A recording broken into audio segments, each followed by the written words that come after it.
어느 따뜻한 봄날이었다. 부처님께서 제자들과 함께 한적한 시골길을 걷고 계셨다. 새들이 지저귀고 꽃들이 피어나는 아름다운 길이었다. 그들은 여러 마을을 다니며 사람들에게 부처님의 가르침을 전하고 있었다. 그때 저 멀리서 한 남자가 걸어오는 모습이 보였다. 남자는 무거운 가방을 어깨에 메고 있었다. 가방이 너무 무거워서 어깨가 한쪽으로 기울어져 있었다. 그의 얼굴에는 고통스러운 표정이 가득했다. 이마에는 땀이 맺혀 있었고 입술은 단단히 다물려 있었다. 걸음걸이도 매우 불안정했다. 한 걸음 한 걸음이 고통을 참으며 내딛는 듯했다. 때로는 비틀거리고 때로는 멈추어 숨을 고르기도 했다. 부처님께서는 그 모습을 보시고 깊은 연민을 느끼셨다. 그리고 천천히 다가가 따뜻한 목소리로 물으셨다. 그대는 왜 그렇게 무거운 짐을 지고 있는가? 그 목소리는 부드러운 봄바람처럼 따뜻했다. 남자는 부처님을 보며 깊은 한숨을 내쉬었다. 그리고 지친 목소리로 말했다. 스승님, 이 가방 안에는 저를 배신한 사람들의 이름이 들어 있습니다. 그들이 저지른 모든 나쁜 일들을 적은 종이들이 가득합니다. 저는 그들을 잊을 수 없어 기억하려고 이 모든 것을 가지고 다닙니다. 남자의 말에는 깊은 원망과 슬픔이 담겨 있었다. 저를 속인 친구의 이름도 있고 저를 해친 이들의 이름도 있습니다. 그들이 언제 어떻게 저를 괴롭혔는지 하나하나 기록해 두었습니다. 부처님께서는 조용히 미소를 지으셨다. 그 미소에는 모든 것을 이해하고 감싸는 따뜻함이 있었다. 부드럽게 말씀하셨다. 그 가방을 잠시 내려놓고 쉬어보아라. 남자는 주저하는 표정을 지었다. 그리고 불안한 목소리로 말했다. 이것을 내려놓으면 제가 당한 억울함도 잊혀질까 두렵습니다. 이 가방이 사라지면 누가 나를 배신했는지 잊게 될까 두렵습니다. 그 눈에는 걱정과 두려움이 어렸다. 부처님께서는 조용히 근처에 있는 큰 바위를 가리키셨다. 사람 키보다도 큰 무거운 바위였다. 저 바위를 보아라. 무겁다고 해서 계속 안고 다닐 수 있겠는가? 남자는 당황한 얼굴로 대답했다. 그럴 리가요. 바위는 원래 있던 자리에 그대로 두어야지요. 그 무거운 바위를 누가 들고 다니겠습니까? 말을 하던 남자의 얼굴에 무언가를 깨달은 듯한 빛이 떠올랐다. 부처님께서는 고개를 끄덕이며 말씀하셨다. 그렇다면 그대 마음속의 무거운 짐도 마찬가지가 아니겠는가? 그것들을 계속 짊어지고 다닐 이유가 있는가? 주변은 고요해졌고 남자는 조용히 생각에 잠겼다. 그리고 천천히 어깨에서 가방을 내려놓았다. 그 순간 남자의 얼굴이 달라졌다. 굽어있던 어깨가 펴지고 고통스러운 표정이 사라졌다. 그리고 처음으로 미소를 지었다. 스승님, 이제 알겠습니다. 제가 왜 그렇게 힘들었는지 알겠습니다. 무거운 것은 가방이 아니라 제 마음이었습니다. 부처님께서는 따뜻한 미소로 남자의 어깨를 두드리며 말씀하셨다. 그대는 이제 자유로워졌다. 진정한 평화를 찾았다. 우리도 언제부터인가 그 무거운 가방을 메고 살아가는 것이 당연한 일이라고 믿어왔다.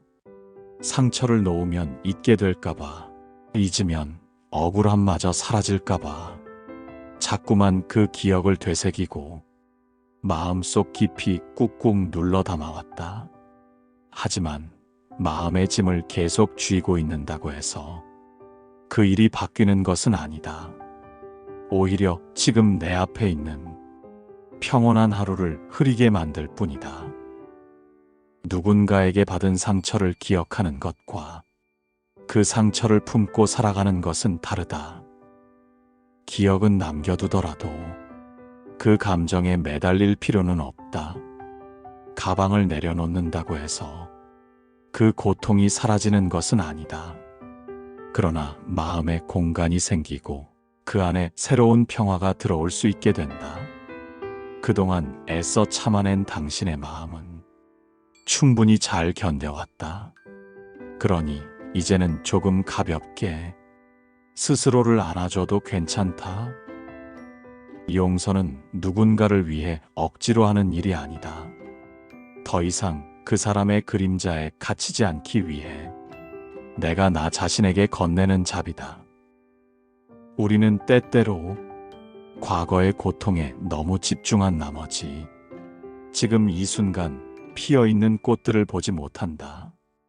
아직 꺾이지 않은 삶의 아름다움이 바로 곁에 있는데도 말이다. 부처님께서 말씀하셨듯 이미 흘러간 물은 되돌릴 수 없다.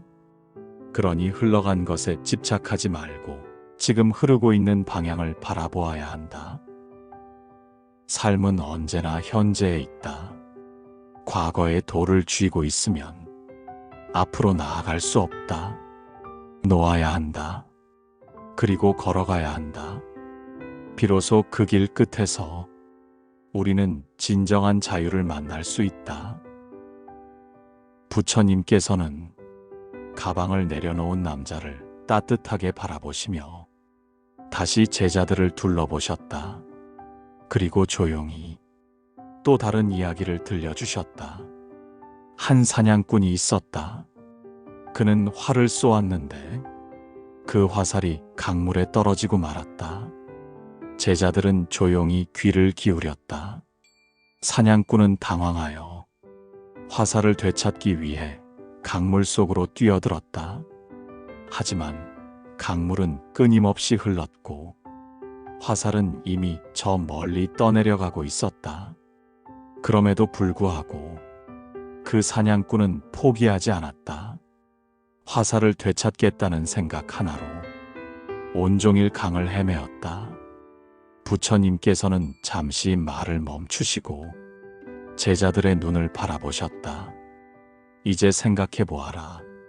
그 사냥꾼이 잃어버린 그 한 개의 화살을 찾겠다고 강물을 거슬러 올라가며 평생을 보낸다면 어떻게 되겠는가? 제자들은 입을 모아 대답했다. 그 사냥꾼은 다른 화살을 만들 시간도 잃고 사냥을 할 기회도 놓치게 될 것입니다. 부처님께서는 고개를 끄덕이며 말씀하셨다. 그렇다. 마음의 상처도 이와 같다.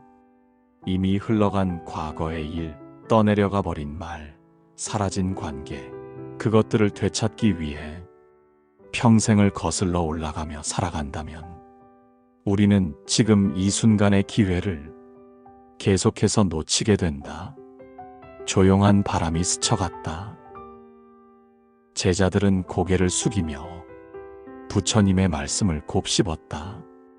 이미 떠나버린 화살을 찾는 대신 지금 이 순간 새로운 화살을 만들고 앞으로 나아가는 것이 진정으로 지혜로운 자의 길이다. 부처님의 목소리는 강물처럼 잔잔하게 흘러나왔다. 그대들의 마음 속에도 잃어버린 화살이 있을 것이다. 그 화살을 붙잡으려 과거를 거슬러 올라가지 말아라. 이제는 그 화살이 흘러간 방향이 아니라 그대가 나아가야 할 방향을 보아야 한다. 제자들의 마음에는 잔잔한 파문이 일기 시작했다.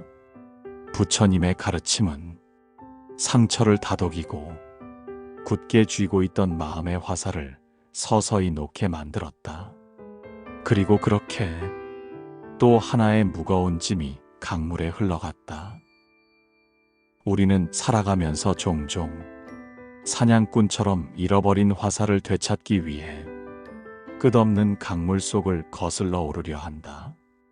이미 떠나간 사람의 말, 되돌릴 수 없는 사건, 이미 지나간 감정들 속에서 해답을 찾으려 애쓰며 지금의 나를 잊고 살아가기도 한다.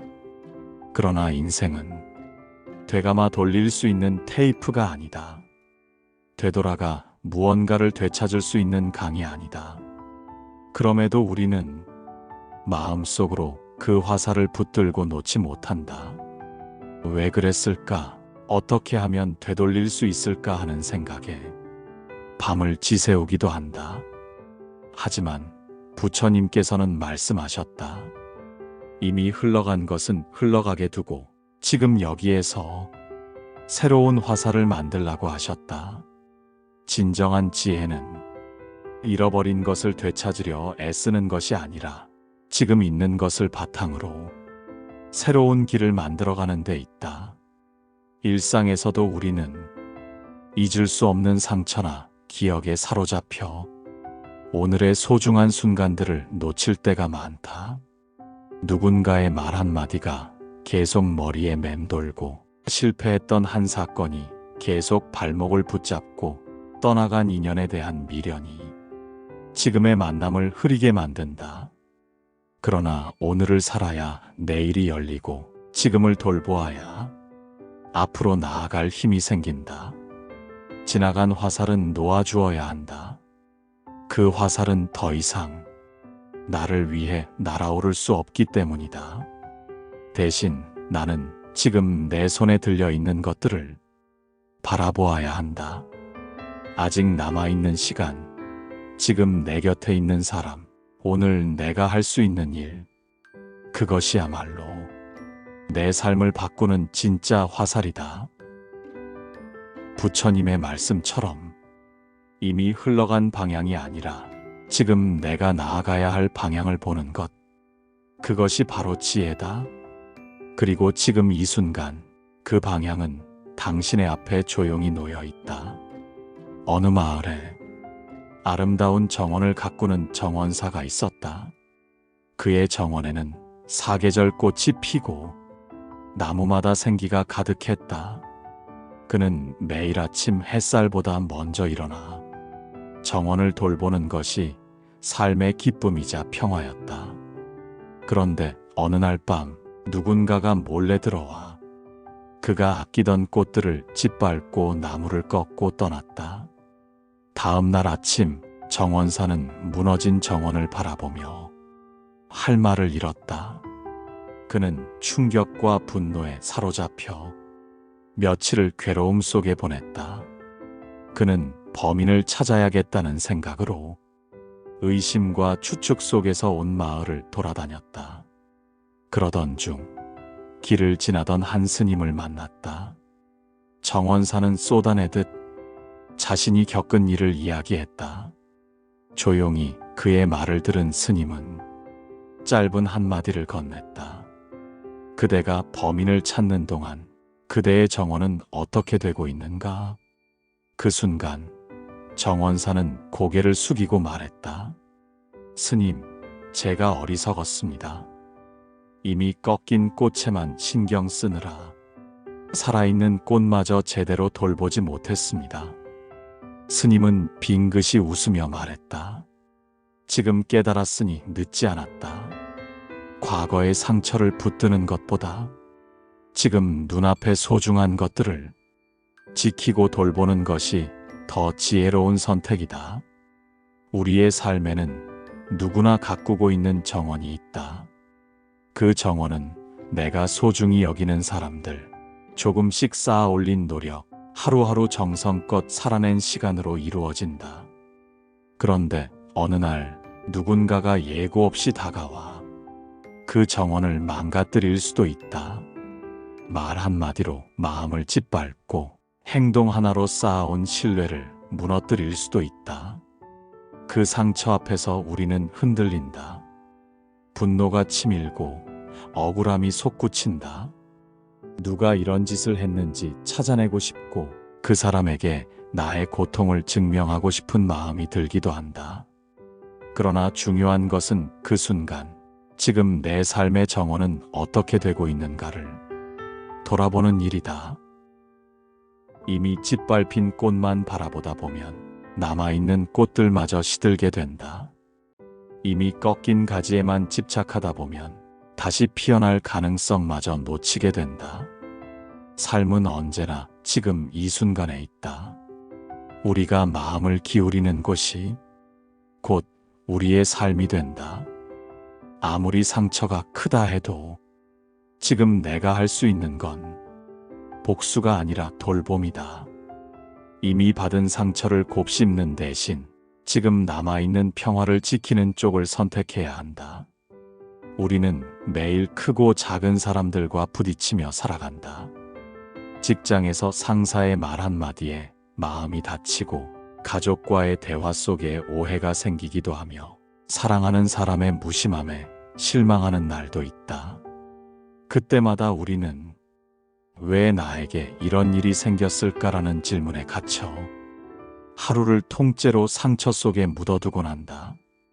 하지만 그 순간 우리의 내면에 조용히 물어볼 필요가 있다.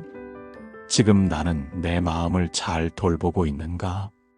이미 지나간 말보다 지금의 나를 더 중요하게 여기는가? 마음은 정원과 같다. 가만히 두면 자란다.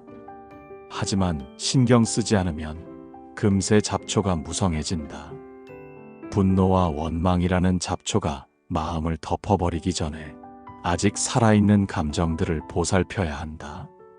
감사, 애정, 따뜻함, 고요함 같은 잊고 있었던 감정들을 다시 들여다보아야 한다.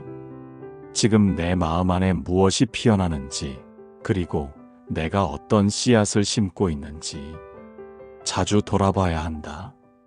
그렇게 하나씩 살피고 돌보며 나는 나의 정원을 다시 가꿀 수 있다. 누가 망쳐놓았다 해도 그것이 전부는 아니다. 지금부터 내가 어떤 마음을 심느냐에 따라 내일의 풍경은 완전히 달라질 수 있다. 부처님께서 말씀하셨다. 지혜로운 이는 흘러간 일에 연연하지 않고 지금 깨어있는 마음으로 앞으로를 선택한다. 지금 당신의 마음은 어디에 머물고 있는가? 과거의 상처인가? 아니면 지금 피어나는 따뜻한 삶인가? 우리 모두는 더 이상 망가진 것에만 머무르지 말고 지금 살아있는 것을 돌보는 지혜를 배워야 한다. 그것이 곧 진정한 회복이고 참된 자유다. 우리 모두는 살아가며 크고 작은 상처를 안고 살아간다. 누군가의 말 한마디에 마음이 찢기고 믿었던 사람의 배신에 삶이 흔들리기도 한다. 때로는 이유도 모른 채 오해를 받고 어떤 날은 가장 아끼던 사람에게 차마 믿기 어려운 상처를 받는다. 그럴 때 우리는 스스로에게 묻게 된다. 이 고통을 어떻게 해야 하는가? 참을 것인가? 분노할 것인가? 잊을 것인가? 용서할 것인가? 그러나 정답은 늘 간단하지 않다. 상처는 쉽게 잊히지 않고 용서는 말처럼 쉬운 일이 아니다. 그래서 우리는 그 상처를 마음속에 꼭 쥐고 살아간다. 그 사람을 용서할 수 없다는 말은 곧 내가 받은 아픔이 그만큼 컸다는 뜻이기도 하다. 하지만 부처님께서는 그 쥐고 있는 마음의 무게가 결국 나 자신을 아프게 한다고 하셨다. 뜨거운 숯을 손에 쥐고 있는 것처럼 그 분노는 언젠가 나를 데이게 만든다. 그 숯을 던질 사람이 없어도, 그 손을 잡아줄 사람이 없어도 그대가 먼저 그 손을 놓아야 한다고 부처님은 말씀하셨다. 용서는 상대방을 위한 것이 아니다. 그 사람이 잘못하지 않았다는 뜻도 아니고 그 상처가 사라졌다는 말도 아니다. 용서란 더 이상 과거에 얽매이지 않기 위한 나 자신을 위한 결단이다. 그 고통을 계속 붙잡고 살아가는 대신 그 마음을 내려놓고 지금 이 순간을 살아가겠다는 깨어있는 선택이다. 돌아보면 상처보다 더 소중한 것들이 지금 이 순간에도 우리 곁에 있다. 아직 시들지 않은 꽃처럼 우리 곁에는 돌봐야 할 삶이 있고 사랑해야 할 사람들이 있으며 지켜야 할 평온이 있다. 우리가 상처에 집착할수록 그 소중한 것들은 조금씩 시들어간다. 그러니 이제는 물어야 한다. 과거의 상처를 계속 쥐고 있을 것인가? 아니면 그것을 놓고 다시 나아갈 것인가? 지금 이 순간 당신의 마음은 어느 쪽을 향하고 있는가? 과거의 그림자 속에 머물 것인가? 아니면 그 그림자를 벗어나 새로운 빛을 향해 나아갈 것인가? 그 선택은 오직 당신의 몫이다. 그리고 부처님의 말씀처럼 지금 이 순간 깨달았다면 결코 늦지 않았다. 우리는 누구나 지금 이 자리에서부터 자유로워질 수 있다. 상처를 내려놓고 조금 더 가벼운 마음으로 오늘 하루를 시작할 수 있다. 그리고 그것만으로도 당신은 이미 큰 첫걸음을 내디딘 것이다. 물론 이 여정이 항상 순탄하지만은 않을 것이다. 때로는 옛 상처가 다시 덧난 듯 느껴질 수도 있고 익숙한 고통의 패턴으로 되돌아가고 싶은 유혹에 빠질 수도 있다. 하지만 그럴 때마다 기억하자. 치유는 직선이 아니라 나선형의 길이라는 것을. 때로는 뒤로 물러서는 것처럼 보여도 결국 우리는 더 높은 곳으로 올라가고 있다는 것을. 당신이 지금 느끼는 작은 변화들, 예를 들어 아침에 일어날 때 조금 더 가벼워진 마음이나 누군가와 대화할 때 예전보다 자연스러워진 미소, 혹은 하루 종일 과거를 떠올리지 않고 보낸 평범한 오후, 이런 것들이 바로 당신이 성장하고 있다는 증거다. 이런 소소한 순간들이 모여서 결국 큰 변화를 만들어낸다. 그리고 무엇보다 이 치유의 과정에서 당신은 혼자가 아니라는 것을 알아두자. 같은 길을 걸어온 수많은 사람들이 있고 지금도 당신과 같은 여정을 걷고 있는 이들이 있다. 때로는 그들의 손을 잡고 때로는 당신이 먼저 손을 내밀며 우리는 함께 이 길을 걸어갈 수 있다. 마지막으로 자신에게 관대하라. 완벽하게 치유되어야 한다는 부담감은 내려놓고 오늘 하루만큼은 과거의 무게에서 벗어나 현재 이 순간을 온전히 살아보자. 그것이 바로 진정한 자유의 시작이다. 당신은 이미 그 길 위에 서 있다.